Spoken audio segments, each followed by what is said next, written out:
We now move on to our next graduate student speaker, Garret Shauman. He's currently a doctoral student at the University of Michigan, and he graduated magna cum laude from Rice University in May of 2010, finishing his master's in music at the University of Michigan in 2012. Garret has supplemented his composing with his work as a music journalist, having produced and hosted a groundbreaking music podcast called We Are Not Beethoven, and regularly contributing to the new music website sequenza21.com and chambermusiciantoday.com, along with umslobby.org. Garret's many awards include multiple scholarships from Rice University and the University of Michigan, multiple grants from the Sviatoslav Richter Fund for music outreach, recognitions from the Neighborhood Music School, Connecticut Music Educators Association, and the Rice University Theater Department, as well as multiple Sammy Awards from the Rice Thresher newspaper, including the 2009 honor Best Original Musical. His most recent endeavor on campus has been to direct and coordinate the UMS Kazoo Orchestra, building community through a shared musical experience throughout this academic year. I want you to join me in welcoming Garret Shauman with Composers Are People Too, exploring the connection between social activity and music.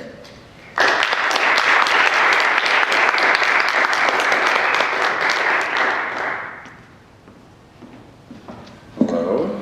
Thank you very much for that introduction. Thank you all for being here, for giving me the opportunity to talk to you today. Let me get my glasses. Composers are people too. It is easy to forget composers are people. Conventionally speaking, those who observe composers and composers themselves tend to tie their personhood to the traits evident in the music they create. Ultimately, these properties come to define composers' identities. They are no longer people, but rather have been reduced to icons. This process leads us to forget composers are living were ever alive, and along these lines, that they live or lived as parts of societies. This misconception bears enormous consequences on how composers see themselves and how they and others understand their music. Viewing composers as icons tempts us to consider the meaning and quality of their music as a fixed, measurable characteristic. Unchecked, this illusion can lead composers, as well as performers and listeners, to obsess over and perpetuate the markers of specific replicable musical meanings, a practice whose diminishing returns are often overlooked in favor of its convenience. However, when we remember composers are people, we are invited to view the meaning of their music, whatever it may be, as the product of the interactions they have with others. To this end, reminding ourselves of the obvious fact that composers are people too helps us retain the understanding that their work is as social as it is artistic, and thus, so is the meaning of their music. To be clear, I'm not here to argue composers have no control over what their music means, only that this meaning is fluid. I believe an interpretation of a piece of music emerges through the social communion of listening to it, and is influenced, though not certified, by the persuasiveness of the composer's creative design. This interactional focus allows for many interpretations of a given piece, possibly one for every person who hears the work. The iconic view of composers, however, typically supports one or a few readings of a musical text, the supremacy of which is upheld through constructed reasonings. Like myths, these rationales do not wholly lack cultural worth, but tend to be unrealistic, and our failure to recognize this distortion can be very problematic. However, I aim to show here how we can avoid the misleading character of the composer as icon model by simply illuminating the social forces present in composers' lives and the effect they have or had on the understanding of their music. Let's begin by looking at the celebrated English Baroque composer Henry Purcell, the legend of whose death provides us with a perfect introduction to the role a composer's social activity can play in their life and music. The story goes that Purcell took ill after his wife refused to let him into their home following a long night of drinking. Stuck outside in the London winter, Purcell caught a cold that proved to be fatal. It is captivating to think a historically great composer like Purcell met his end because he liked to drink too much. But scholars dispute this account on the grounds that he lived within yards of his colleagues from Court and Westminster Abbey. If Purcell's wife had locked him out of their apartment, it is likely he would have gone to a friend's house and spent the night indoors. Apparently, he had too many friends for this tale to be plausible, and more realistically, he probably just got sick. After all, it was 17th century London. Purcell's network of associates, incidentally, play a much larger role in the formation of his legacy than simply debunking the details of his death. In many ways, these people are responsible for our modern knowledge of Purcell's music. Although Purcell held a number of appointments in the courts of both Charles II and James II, the music he wrote in these posts would not have survived to the present were it not for the manuscript copies produced by his friends and admirers. This fact is illustrated in the fate of Purcell's contemporary, Nicholas Staggins, who held similar court composer positions, yet we know none of his music. Anecdotally, we are aware Staggins was prolific and received regular performances, but because, unlike Purcell, Staggins lacked devotees to preserve copies of his compositions, they are lost to history. Of course, the attention Purcell received was not entirely accidental. Indeed, it seems the individuals who made copies of his works, and those of a few other composers, did so because they found something special in this music. However, they clearly did not have the same relationship with Staggins or his works, and either for personal or artistic reasons, ignored them. Stories like this one can deceive us into thinking Purcell's music survived because it was inherently better than Staggins's.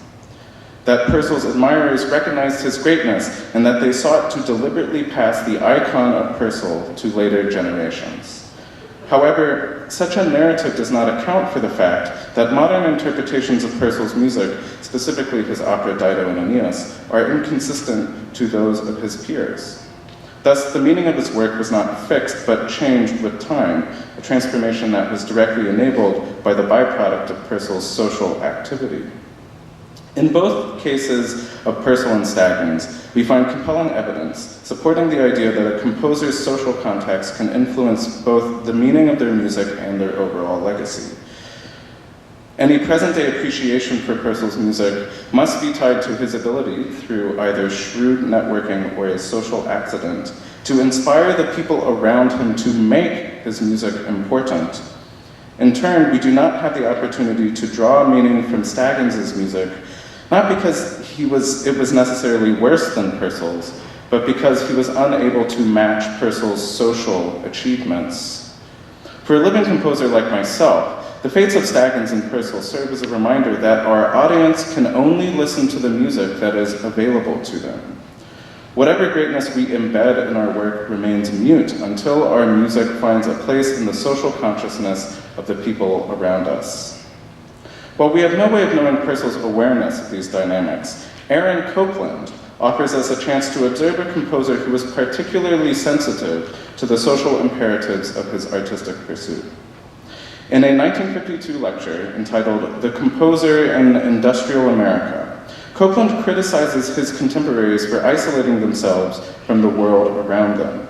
He writes, quote, "Oblivious to their surroundings, they live in constant communion with great works, which in turn seems to make it de rigueur for them to attempt to emulate the great works."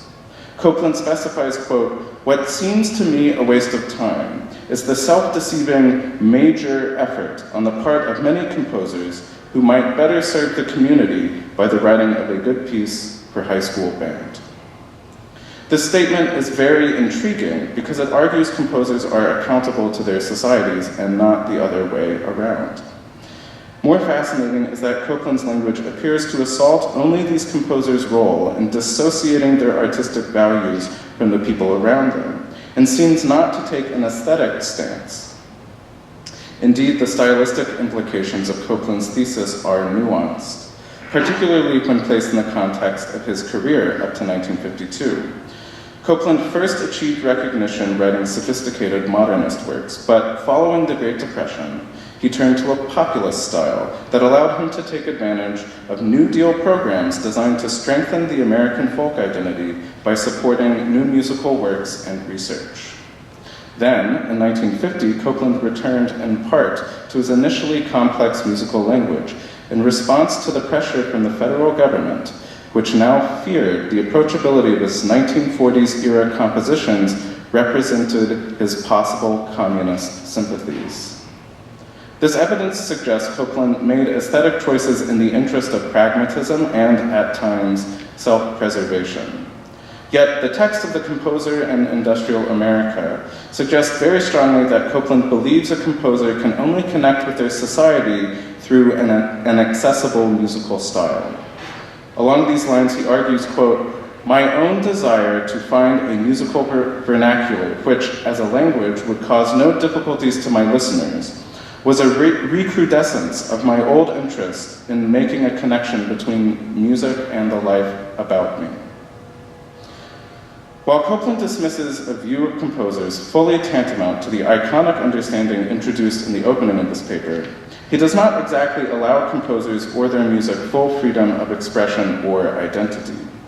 Rather, he reinforces a binary, involving music that is either esoteric or straightforward, and suggests composers must choose between these two options with each compositional endeavor. This framework is very potent, so much so I feel it stains the seemingly neutral intent of Copeland's ultimate socially oriented conclusion that an American composer must find, quote, justification for the life of art and the life about him. To this end, despite Copeland's social emphasis, his aesthetic viewpoint implies a composer can willfully control how others will receive their music through the use of particular styles. I find this assertion curious because, as I discussed briefly with Purcell's opera Dido and Aeneas, music history is full of works whose reception has changed drastically over time. Moreover, Copeland must have been aware of how quickly a work's meaning could transform in the public consciousness. For example, when his piece Lincoln Portrait was premiered during World War II, it was hailed as a symbol of patriotism. But only 11 years later, it was pulled from the program of Dwight Eisenhower's presidential inauguration in light of Cold War-era political concerns. I will add to this a story from my own experience, which not only supports the idea that a piece of music's meaning can change independently of a composer's design, but also illustrates that this fluidity takes place individually and immediately, and not simply on the scale of nations or with the passage of a long period of time. The setting for this anecdote is the premiere of a work I wrote a couple years ago for the youth orchestra I played in high school. I wrote the piece to be eclectic and over the top, and used a wide array of styles to convey a dark, sarcastic absurdity, which the orchestra's players and conductors found delightful. Yet, at the end of the concert, a woman approached me and described her response to the piece's ending, where a string quartet plays over the sound of the orchestra's remaining members softly shaking pieces of 8.5 and 11-inch computer paper. She found this passage tremendously poignant, as it struck her to be a vivid representation of the collapsing World Trade Center towers on the morning of September 11th, 2001. I was stunned, because I never anticipated the work to foster such a serious response, and along these lines, did not design the music to provoke such a specifically elegiac feeling. I was stunned because this interpretation could not have been farther from my compositional intent, yet I was deeply moved that my music could have inspired such a meaningful response. Composers must understand that they do not control the meaning of their works, that interpretations of their music arise interactionally, and that they are, in fact, people, or they will not know how to understand situations like this one. In a world where composers are icons, I could have legitimately dismissed this woman's interpretation of the ending of my piece as a misreading. But do I really own the meaning another person finds in my music? I feel it contradicts the very nature of music, that composers, or anyone for that matter, would attempt to contain it in this way. Music does not lead a stable existence. It begins and ends, appears and disappears. Music floats as ideas, sounds, and feelings between its creators, performers, and listeners. And as we have seen, its meaning can change with each of these interactions. Consider this on the scale of today's world. There are billions of musical ideas available to billions of listeners, each with the potential to draw a distinct meaning. How, beyond the vaguest of generalities, could a living composer predict and control the response of a single listener to their music? In this context, even the ostensibly logical choice between inscrutable sophistication and approachable simplicity offered by Copland appears as a gross oversimplification. However, this is not to suggest composers should give up because they have no say in the perceived meaning of their music. Let's return to Purcell's Dido and Aeneas, which at the time of its composition was considered so unimpressive and foreign to the mainstream of English music, it never received a professional performance in Purcell's lifetime. Today, it is understood as a masterpiece. Purcell likely knew an all-sung opera would not fit the tastes of his era, but still wrote the piece and wrote it as well as he could. Once this genre achieved prominence in the overall understanding of classical music, the then dormant integrity of Dido and Aeneas was given a chance to show through. Therefore, it is a constant that composers should write the best music they can, but in doing so, must accept that determining what the best music is involves a complex negotiation that is as much social as it is artistic. Composers obviously have a role in this exchange, but for good reason, our position is not hegemonic. Music is something we share as people. So when I create music, I must approach that endeavor not simply in the iconic image of a composer, but as a person too. Thus, composers themselves can possess a socially ascribed meaning, similar to what I have been discussing with respect to their music. I see the potential for a correlation between a composer's individual social role and awareness, and the public understanding of their work. Along these lines, I try as hard as I can to keep myself accountable, not just to my abilities and potential as a composer, but as a member of my community, hence the kazoo orchestra. I feel this social activity has a direct but likely subconscious influence on my music, that making myself connect with others will help others connect with and draw powerful meaning from my music. Presently, social media have increased the breadth with which composers can reach out to peers, performers, and listeners. Purcell's social network was limited to court, his neighbors, and his tavern buddies, but I and any of my colleagues can contact people around the world if we choose to do so. Our success in this social activity and the bearing it has both immediately and ultimately on the meaning of our music surely rests in the strength and skill with which we write it. But what we cannot overlook is the understanding that writing music is more than simple craft and creativity, that being a composer is more human than the icons we learn about. Composing at its heart is a social pursuit.